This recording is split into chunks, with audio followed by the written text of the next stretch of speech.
कि दिल्ली सल्तनत। अब दिल्ली सल्तनत के बारे में हम लोग जानने की कोशिश करेंगे। तो दिल्ली सल्तनत 1200 से 1526 ईस्वी तक दिल्ली सल्तनत का काल है। इसमें कुछ वंश हुए दिल्ली सल्तनत के अंतर्गत, तो उसको हम थोड़ा सा देख लेंगे हम लोग कि कौन कौन हुए। तो पहला देखिए दिल्ली सल्तनत। दिल्ली सल्तनत पे पहला है गुलाम वंश का शासन रहा दिल्ली सल्तनत में। दूसरा आया खिलजी वंश, फिर आया तुगलक वंश, फिर आया सैयद वंश, फिर आया लोधी वंश।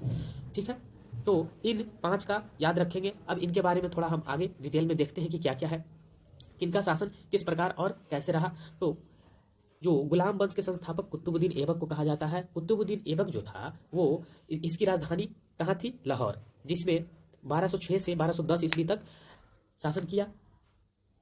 उसके बाद आया आराम शाह 1210 में, फिर आया इल्तुतमिश 1210 से 1236 तक, इसने राजधानी को दिल्ली स्थानांतरित कर दिया।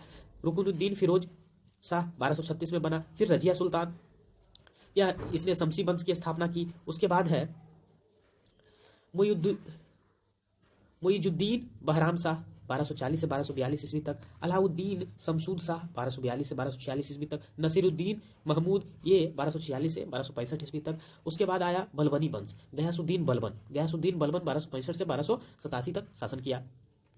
उसके बाद आता है मोइनुद्दीन टैकुबाद।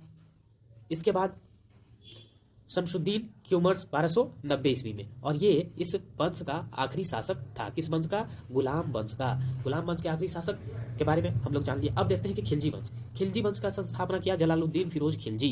कब किया? 1290 से 1296 तक इसने शासन किया। उसके बाद आया अलाउद्दीन खिलजी। अलाउद्दीन खिलजी 1296 से 1316 ईस्वी तक रहा। उसके बाद है शहाबुद्दीन उमर। शहाबुद्दीन उमर कब तक से कब तक शासन किया? 1316 से 1316 में वो गद्दी पर बैठा और 35 दिन ही शासन कर पाया। तो उसके बाद है कुतुबुद्दीन मुबारक शाह खिलजी। ये क्या कब किया? 1316 से 1320 ईस्वी तक। उसके बाद है नसरुद्दीन खुसरो खां, ये 15 अप्रैल से 7 सितंबर 1320 तक किया। चलिए अगला वंश को देख लेते हैं कि कैसे कैसे और किस प्रकार शासन किया गया। तो तुगलक वंश का जो पहला शासक था वो गयासुद्दीन तुगलक शाह प्रथम। कब से कब तक है? तो 1320 से 1325 ईस्वी तक। मोहम्मद बिन तुगलक जो है 1325 से 1351 तक। फिरोज शाह तुगलक 1351 से 1388 तक। गयासुद्दीन तुगलक शाह जो है वो शासन कब से कब तक किया है? तो 1338 से लेकर 1389 तक। अबू बकर शाह 1389 से 90। मोहम्मद शाह द्वितीय 1390 से 94। अलाउद्दीन सिकंदर शाह जनवरी से मार्च 1994, यानी जनवरी और मार्च 1994 तक। 2 स्वतंत्र शासक भी इसमें हुए जो कि है नसरुद्दीन मोहम्मद शाह, जो 1394 से 1413 ईस्वी तक शासन किए और इसकी राजधानी दिल्ली तक सीमित थी। नुसरत शाह 1394 से 1398 तक फिरोजाबाद में शासन किए। ये 2 स्वतंत्र शासक हुए। उसके बाद है सैयद वंश। सैयद वंश में 4 शासक हुए। सैयद वंश के चारों शासक के नाम है खिरिज खां, जो कि 1414 से 1421 तक। फिर है मुबारक शाह 1421 से 1434 तक। फिर है मोहम्मद शाह 1434 से 1445 तक। उसके बाद है अलाउद्दीन आलम शाह 1445 से 1451 तक। चलिए अगला है लोधी वंश। तो लोधी वंश में सिर्फ 3 ही शासक हुए। पहले शासक का नाम है बहलोल लोधी। तो पूछा भी जाता है बहुत बार, सवाल इससे आता है कि लोधी वंश के प्रथम शासक कौन थे? बहलोल लोधी थे। सिकंदर लोधी 1489 से 51 तक 17 तक रहे। इब्राहिम लोधी द्वितीय 1517 से 1526 ईस्वी तक शासक बने रहे। कुछ नीचे इंपॉर्टेंट फैक्ट दिया गया है दिल्ली सल्तनत के वास्तविक संस्थापक। तो इल्तुतमिश दिल्ली सल्तनत का वास्तविक संस्थापक था। इसका शासनकाल 1210 से 1236 ईस्वी तक था। अब देखिए दिल्ली सल्तनत को दिल्ली सल्तनत क्यों कहा गया, ये हम किसी और वीडियो में जानने की कोशिश करेंगे पूरी डिटेल में। ये एनसीईआरटी बेस्ड वीडियो है और इसमें सिर्फ फैक्ट पे चर्चा किया गया है, इसलिए थोड़ा इस बात को भी आप समझें।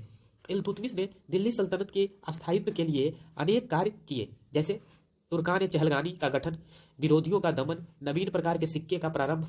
अब इल्तुतमिश ने सुल्तान आजम की उपाधि धारण की थी और दिल्ली को राजधानी बनाने वाला प्रथम शासक था। ये वेरी इंपॉर्टेंट चीज है कि दिल्ली को राजधानी बनाने वाला जो पहला शासक था वो कौन था? तो ये था इल्तुतमिश। चलिए इसके बारे में और भी इंपॉर्टेंट कुछ फैक्ट है वो हम आगे पढ़ेंगे। चलिए इस लाइन को पढ़ लेते हैं। क्या है? दिल्ली पर शासन करने वाला कुतुबुद्दीन ऐबक ने कुतबी, इल्तुतमिश ने शमसी व बलबन ने बलबनी वंश की स्थापना की थी।